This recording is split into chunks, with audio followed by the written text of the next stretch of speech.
Olá, meus irmãos, a paz de nosso Senhor Jesus Cristo esteja com todos vocês. Como estão passando? Espero que todos estejam bem, na santa paz. A comunidade Jesus me transformou.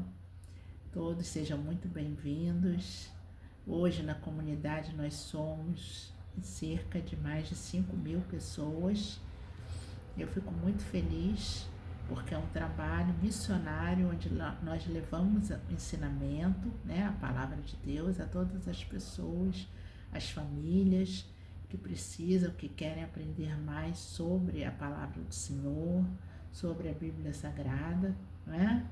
E hoje nós estamos caminhando rumo a Pentecostes, que o nosso domingo de Pentecostes, meus irmãos, eu desejo do fundo do coração, seja abençoado, seja um tempo de renovação para todos nós, um tempo de transformação também, em alguns pontos em que nós identifiquemos que precisamos de transformação, né, da ação do Espírito, do mover do Espírito Santo, né? Olha, hoje eu trouxe para vocês uma oração muito especial que nós vamos fazer, tá? E também trouxe a fim de uma contribuição, né, para os irmãos, para a gente pensar, todo mundo junto. Para mim, preocupação é algo que não me leva a nenhum lugar bom. Então, eu procuro extinguir essas preocupações da minha vida. Eu coloquei algumas preocupações que eu acho que são comuns a todas as pessoas, né? A gente vai verificar aqui quando eu começar a fazer a leitura do meu quadro das não preocupações. Então, esse quadro me ajudou e sempre me ajuda a me lembrar, me recordar de que eu não preciso me preocupar com esses temas que eu vou ler aqui agora, tá? São temas assim muito importantes, faz parte da nossa vida, que todo mundo deve ter essa preocupação, algumas das que eu coloquei aqui. Então vamos lá. O meu quadro das não preocupações, ele diz o seguinte: não preocupar-me, né, com o futuro. E aí eu complemento, pois só a Deus pertence. Só Ele sabe todas as coisas. Só Ele é o Senhor do tempo. A não preocupação também com a morte, pois nossa vida pertence a Deus. E quando nós temos essa certeza, não há motivo de preocupação e nem de sofrimento, porque nós sabemos que nós temos um caminho, né, e uma morada junto ao Pai. A terceira preocupação é não preocupação com a perda, pois estamos aqui só de passagem. O nosso lugar é o céu, né? E essa minha preocupação com a perda vem das perdas que eu já tive, né? Da minha mãezinha, dos meus avós e muito nova. Então, eu parei para refletir sobre isso. E o que mais conta hoje é você viver uma boa vida com quem está ao seu lado. Seu esposo, seus filhos, seus enteados, sua esposa. Não é essa preocupação com a perda que vai me ajudar em alguma coisa, mas é exatamente eu sair da escravidão da preocupação e ir viver uma vida cheia de amor, cheia de paz com os meus queridos. É isso que nos complementa, né? É isso que nos faz realmente viver a vida intensamente. Então, show preocupação, fora preocupação, não leva a nada. E os remédios para a alma? Aí eu também levantei aqui alguns remédios para a alma. Uma alma que está atordoada, escrava de tantas preocupações. Olha lá, os remédios para a alma: fazer o bem, ter a certeza de que Deus está no comando de nossas vidas, ser manso e humilde de coração, sempre como Jesus nos ensinou, Viver um dia de cada vez, bem com Deus, com nós mesmos e com os outros, em especial com nossos familiares, que são os mais próximos nossos, né? Então são os remédios para a alma. Quando eu consigo viver bem comigo mesmo, com Deus, com os meus familiares, eu tenho a minha alma como que lavada de toda essa escravidão. A escravidão do pecado, a escravidão das preocupações, a escravidão dos quereres, das vontades terrenas. Tudo isso eu consigo me libertar, né? Fazendo bem, acreditando que Deus, tendo fé que Deus está no comando de todas as coisas, tendo um coração manso e humilde, vivendo um dia de cada vez. Mas não é viver de qualquer forma, é procurar viver bem, primeiramente com Deus e com nós mesmos, e depois principalmente com os nossos familiares. É isso que fica, né?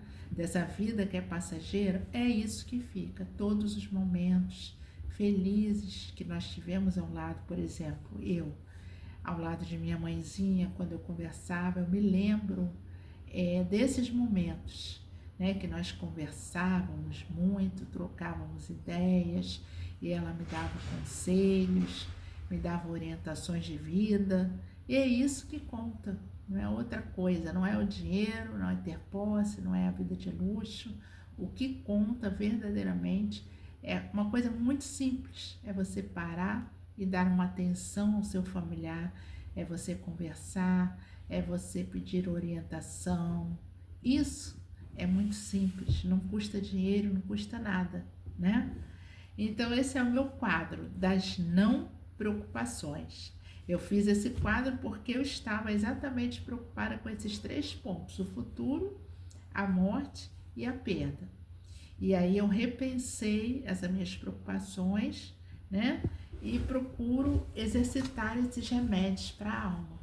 São remédios que acalentam o nosso coração e fazem nos entender que nós precisamos do Paráclito de Deus, do Espírito Santo de Deus, para que nos tornemos pessoas melhores.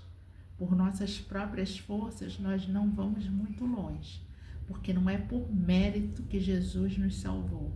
Ele salvou gratuitamente a cada um de nós. E aquele que crer e confessar com seus lábios que Jesus é o seu Senhor, ele será salvo, né? Então vamos fazer agora uma bonita leitura que está em Deuteronômio, capítulo 6, versículo 4 ao 9, tá? Essa leitura é uma espécie de oração que é feita, né? E nós vamos, inclusive essa oração, uma época eu fiquei em retiro e eu coloquei essa oração na minha porta, né? Porque é muito bonito o que fala aqui. Olha, vamos lá. Ouve, ó Israel, o Senhor nosso Deus é o único Senhor. Amarás o Senhor teu Deus de todo o teu coração, de toda a tua alma e de todas as tuas forças. Os mandamentos que hoje te dou serão gravados no teu coração. Tu os inculcarás a teus filhos e deles falarás, seja sentado em tua casa, seja andando pelo caminho, ao te deitares e ao te levantares. Se taloás atá-los a tua mão, de atar, né? Atar a sua mão como sinal, e os levarás com uma faixa frontal diante dos teus olhos. Tu os escreverás nos umbrais e nas portas de tua casa. Deus Pai nos abençoe. Então, meus irmãos, essa passagem está em Deuteronômio 6, versículo 4 ao 9. E aqui a importância da primazia de nós realmente colocarmos sempre em primeiro lugar a palavra do Senhor, né? Os mandamentos que Ele nos deixou para serem vividos na nossa vida. Então, toda vez que eu tiver que tomar uma decisão, uma decisão difícil, alguma escolha que eu tenho que fazer, sempre me baseando na palavra do Senhor. Eu vou prejudicar alguém com o meu gesto? Essa atitude vai prejudicar alguém? Vai trazer desassossego? É isso que a gente tem que pensar sempre. Um ato de amor ao próximo, né? Nós fazermos as nossas escolhas, mas com responsabilidade. Porque às vezes uma escolha, má escolha nossa, pode atingir a vida do nosso irmão. Por exemplo, eu vou numa festa à noite, eu decido beber, tá? Uma escolha minha que eu fiz. Eu posso escolher não beber, mas vamos supor que eu tenha escolhido beber. Olha a consequência que isso pode trazer. Pego o meu carro, vou dirigindo, pode ter uma consequência na vida de uma outra pessoa. Então, por isso que são as más escolhas que nós fazemos. Temos que sempre pensar adiante, mas escuta, se eu fizer isso, eu vou estar prejudicando alguém com essa minha atitude lá na frente, entendeu? Então é bem assim, né? Se nós, como ele falou aqui, uns verbos diferentes e interessantes, né? Inculcar, atar, né? Inculcar quer dizer colocar na mente dos teus filhos, né, esses mandamentos, eles serão gravados no seu coração, quer dizer, todo mundo já nasce com essa noção do que é bem, o que é o mal, o que é bom, o que deve ser feito, o que não pode ser feito, né? Então todo mundo já tem essa noção. Bom, meus irmãos, hoje nós vamos continuar com a leitura do livro de Gênesis, o capítulo 4. Eu falei que seria também um capítulo muito difícil de se falar. Por quê? Porque é o primeiro fratricídio da humanidade. É a história de Caim e Abel, né? Então vamos lá, capítulo 4. Vamos pedir ao Espírito Santo de Deus uma forma que nós vejamos esse capítulo, né? E que daqui nós possamos tirar alguma lição para nossas vidas, trazendo essa leitura para o nosso hoje, né? Então vamos lá, capítulo 4. Adão conheceu Eva, a sua mulher, e ela concebeu e deu à luz Caim, e disse: possuí um homem com a ajuda do Senhor. E deu em seguida à luz a Abel, irmão de Caim. Abel tornou-se pastor e Caim lavrador. Passado algum tempo, ofereceu Caim frutos da terra em oblação ao Senhor. Abel, de seu lado, ofereceu dos primogênitos do seu rebanho e das gorduras dele. E o Senhor olhou com agrado para Abel e para a sua oblação, mas não olhou para Caim nem para os seus dons. Caim ficou extremamente irritado com isso e o seu semblante tornou-se abatido. O Senhor disse-lhe: por que estás irado? E por que está abatido o teu semblante? Se praticares o bem, sem dúvida alguma poderás reabilitar-te, mas se procederes mal, o pecado estará à tua porta, espreitando-te, mas tu deverás dominar. Caim disse então a Abel, seu irmão: vamos ao campo. Logo que chegaram ao campo, Caim atirou-se sobre o seu irmão e matou. O Senhor disse a Caim: onde está o teu irmão Abel? Caim respondeu: não sei. Sou porventura eu o guarda do meu irmão? O Senhor disse-lhe: que fizestes? Eis que a voz do sangue do teu irmão clama por mim desde a terra.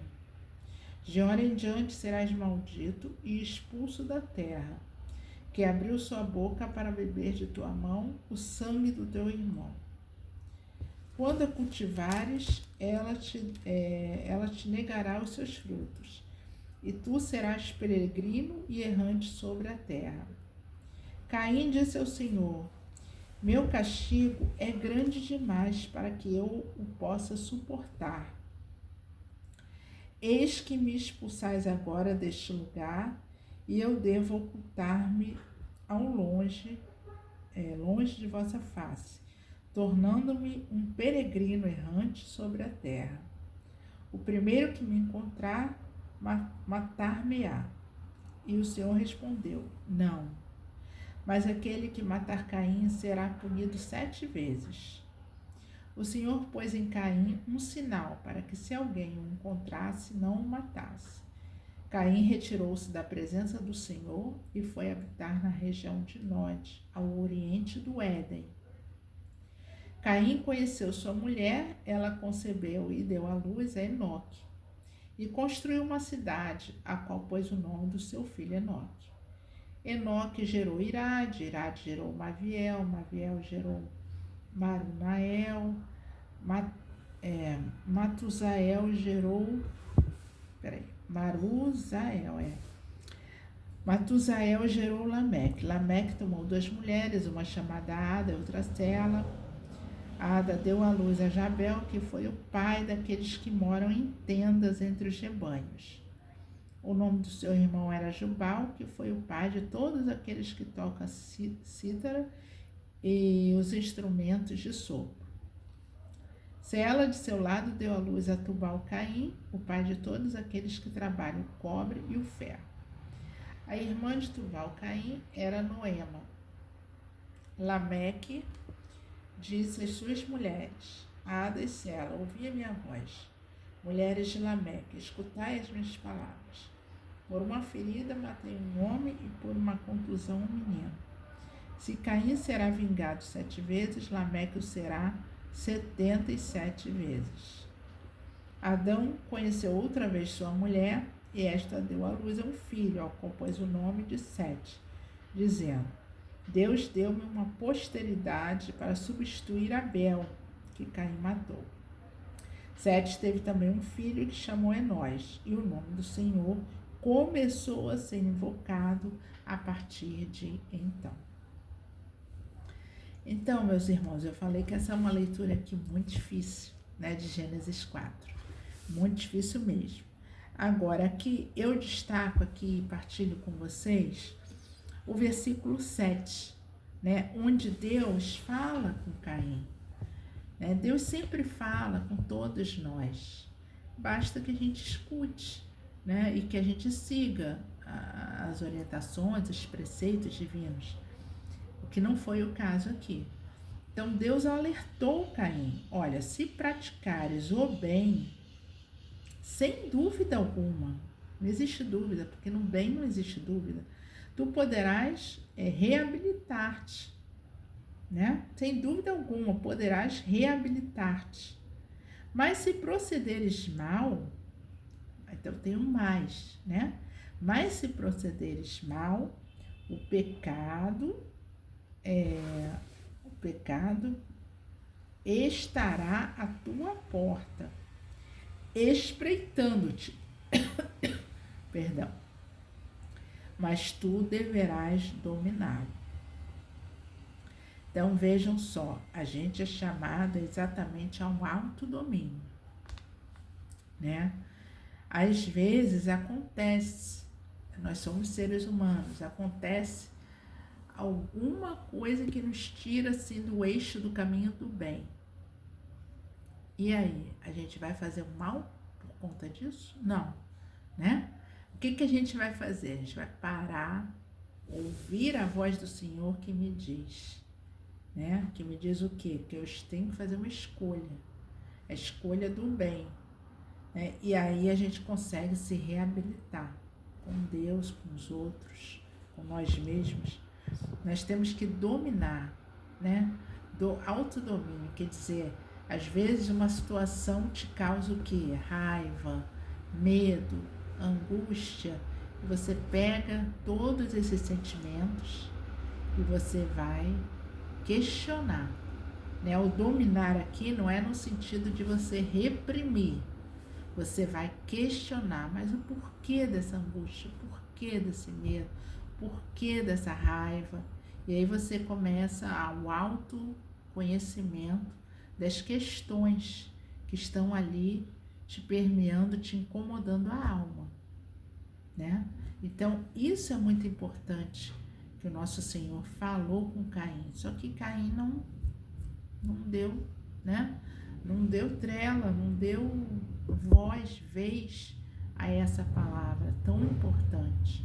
Vocês vejam como o nosso Deus é um Deus de bondade. Ele não chega e não põe o dedo na nossa cara. Você está errando, você está fazendo isso, né? Ele não é assim, não funciona assim. Quem faz isso de botar o dedo, de acusar, né? De dizer, você pode, você está errando, né? Assim, de uma forma grosseira, não é de Deus. Isso é do inimigo, é do mal. O que é bom é quando a gente fala com doçura, o Espírito Santo nos move a falar com doçura, com brandura, com todos, né? Então Deus é assim, vocês viram? Ele falou com doçura, com brandura, ele não acusou Caim. Ele em nenhum momento disse, Caim, você está errando, Caim. Você não é mais meu filho, você não está no caminho certo. Não foi com acusações. O que ele fez? Ele falou, Caim, se tu procederes de bem, se praticares o bem, tu certamente, ainda afirmou, sem dúvida alguma, poderás reabilitar-te. Então, Deus é o Deus da chance, é o Deus das possibilidades. Ele não é o Deus que julga, rotula, chega assim, você é um bêbado, você é isso. Não. Deus jamais, pela natureza dele, de bondade, ele jamais falaria assim com algum de nós. E é isso que nós temos que aprender também, não é? A falar não impondo e não rotulando e não julgando o irmão, nem apontando o dedo, né? Pensamos isso nesse Pentecostes. Se a gente ainda não consegue fazer dessa forma, peçamos nesse Pentecostes ao Espírito Santo de Deus para que possamos agir com brandura, com mansidão, com doçura no nosso falar, né? Porque aí o falar, tudo bem, aqui o falar Deus não foi categórico. O Senhor Deus não foi assim, né? Não acusou, não. Tudo bem, Caim tem o livre-arbítrio de ouvir ou não ouvir, querer seguir os preceitos ou não querer seguir. E esse arbítrio é liberdade, é o livre-arbítrio que nós todos temos. Só que ele foi avisado, isso ele não pode nunca dizer, eu não fui avisado. Né? Nós não somos avisados pelos nossos padres, não, nós somos avisados, nós somos chamados a participar, né, do reino de Deus. Então está aqui a admoestação que o Senhor Deus fez, né, dizendo que, sem dúvida alguma, ele poderia reabilitar-se, se ele realmente praticasse o bem e não o mal. Mas ele fez uma escolha, não é? Ele praticou o mal. E o mais interessante, depois dele ter praticado esse mal, é o que Deus fala, né? Colocou uma marca nele para que ninguém o matasse, como ele já tinha procedido, né? Mas que não fizessem isso com ele. Por quê? Porque o nosso Deus, outro atributo, ele não é um Deus da vingança. Vingativos somos nós, seres humanos. Deus não é o Deus jamais da vingança. Deus é o Deus da misericórdia. Por isso, meus irmãos, que é importante a gente conhecer a palavra do Senhor, né? E saber discernir através do Espírito Santo, que é o Paráclito, que nos dá o dom da sabedoria, da inteligência, para que nós possamos discernir a palavra do Senhor e nos tornarmos mais semelhantes ao Pai. Né? O Pai de bondade, o Pai de misericórdia, o Pai que não é vingativo. Ele não quer a vingança, ele quer a misericórdia. Né? Então, isso também é um outro ponto desse capítulo que eu destaco. Né? E aí, o que aconteceu? Então, o primeiro casal humano, Adão e Eva, tiveram 2 filhos. Um fez uma escolha má para o mal e acabou com a vida de Abel. Então, eram só 2 filhos. Aí, o Caim é retirado do contexto, ele não continua, só foi mencionada a descendência dele, de Caim, né, dizendo que os filhos se tornaram os pais, né, do instrumento de sopro, né, o pai de todos aqueles que tocam cítara e os instrumentos de sopro, ou de tendas e tal. Citou só isso, mas não vai se falar mais de Caim. Caim realmente é apartado, né, da narrativa bíblica por ter escolhido o mau caminho. E aí então Abel, que já não estava mais presente, e aí o que acontece no finalzinho do capítulo 4? Vem falando sobre o filho, que Eva, o novo filho deles, né? Adão conheceu outra vez sua mulher. Esse conhecer aqui, bíblico, é o de ter relações, né? Então, e esta deu à luz a um filho, o qual deu o nome de Sete, né? Sete. Então, é daqui de Sete que a narrativa vai prosseguir, todinha a narrativa bíblica. Os primeiros pais, né? Abel, que morreu pelas mãos do próprio irmão, aí veio Sete, e é de Sete que vai a sequência da história. Então, este é o livro da história da família de Adão. E em Gênesis 5, vai falar um pouco, né, sobre toda os filhos, né? Adão, então, viveu 130 anos e gerou um filho à sua semelhança e sua imagem, e deu-lhe o nome de Sete. Então, repare que no capítulo 5 em diante já não vai falar mais de Caim, nem de Abel, porque já se foi. Então, só se vai falar agora do terceiro filho, Sete, né? Depois de haver gerado Sete, Adão viveu 800 anos e gerou filhos e filhas. Todo o tempo que Adão viveu foi 930 anos, e depois disso morreu.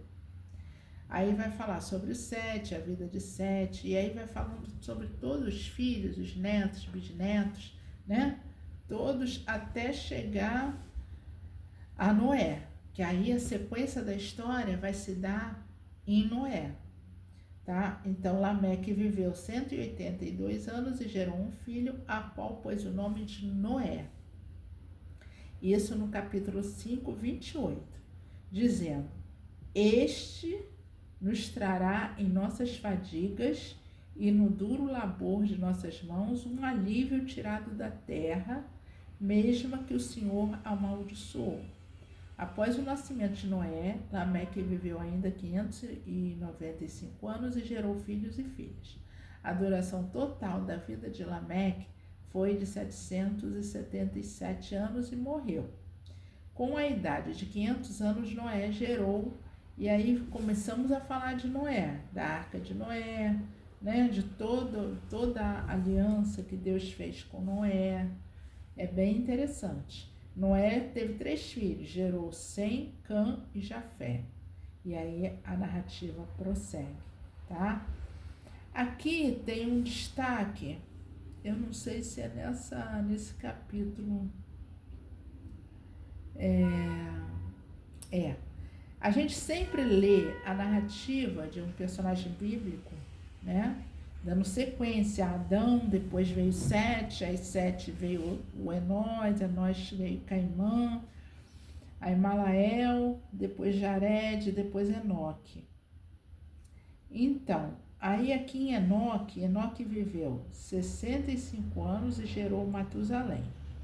Após o nascimento de Matusalém, Enoque andou com Deus, Olha a diferença da narrativa, como mudou.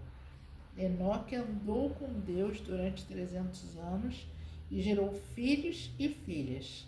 A duração total da vida de Enoque foi de 365 anos.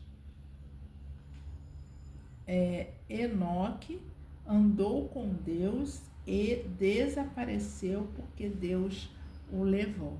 Veja, é o único personagem aqui dessa narrativa do capítulo 5, é o único que fala, não fala que morreu, ele fala que desapareceu porque Deus o levou. Então observem isso, porque depois em outras leituras nós vamos voltar a esse personagem, Enoque, tá? E aí vai falar no capítulo 6 um pouquinho sobre a corrupção da humanidade, né? Onde leva Deus a ter uma aliança com Noé, e aí ter o dilúvio, a arca de Noé, essa narrativa, o sacrifício de Noé, né? A humanidade nova, tá? Agora, os filhos de Noé, a posterioridade de Noé, a Torre de Babel, e aí chegamos a Abraão, tá? Então é muito importante essas leituras, porque tudo isso aqui, todo esse conteúdo vai fazer parte lá do Novo Testamento. Tem muitas citações do Novo Testamento que Jesus, os apóstolos, Paulo, Pedro vão comentar se referindo ao Antigo Testamento. Porque, na verdade, é no Antigo Testamento que nós temos a promessa do Salvador, a promessa do envio do Filho de Deus para salvar a humanidade, né? Então, tudo se reporta ao Antigo Testamento. No Novo, tudo aponta para o Antigo Testamento, né? E ao mesmo tempo do Antigo, você vai lá e você vai ver no Novo Testamento a concretização de todas as promessas de Deus para a humanidade no Novo Testamento.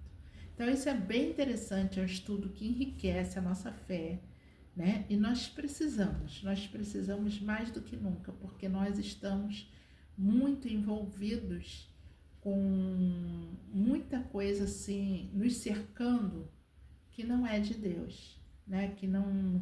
Que tem a ver com coisas do mundo, daqui, né? E não com as coisas divinas. Então, nós precisamos, irmãos, sempre nos abastecer para que a nossa fé não diminua, para que ela aumente, para que nós sigamos firmes e fortes, né? E quanto mais estudos surgirem, melhor. Por isso que hoje eu te incentivo, meu irmão, minha irmã, pega a sua Bíblia, faz um estudo bíblico na sua casa, com a sua família, porque vocês vão ver como isso vai enriquecer a vida familiar, como isso vai trazer assim uma sensação de paz, de segurança, né? A palavra de Deus, ela tem esse poder de nos transformar, de trazer paz, de trazer esperança para todos nós.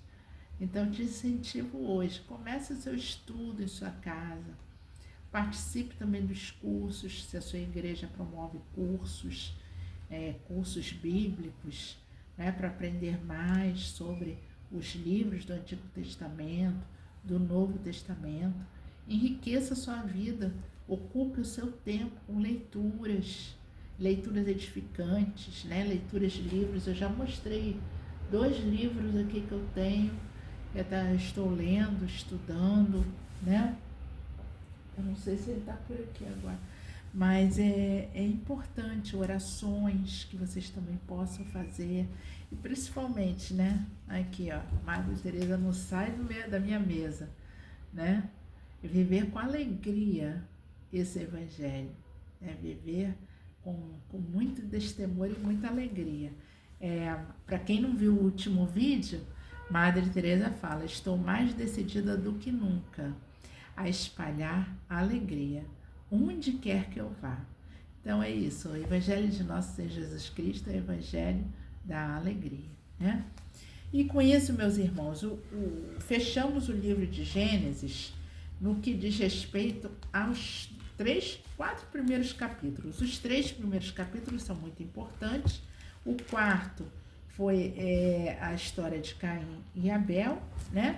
E daí eu já comentei com vocês que sobre o Noé, né? Sobre o dilúvio que irá ocorrer.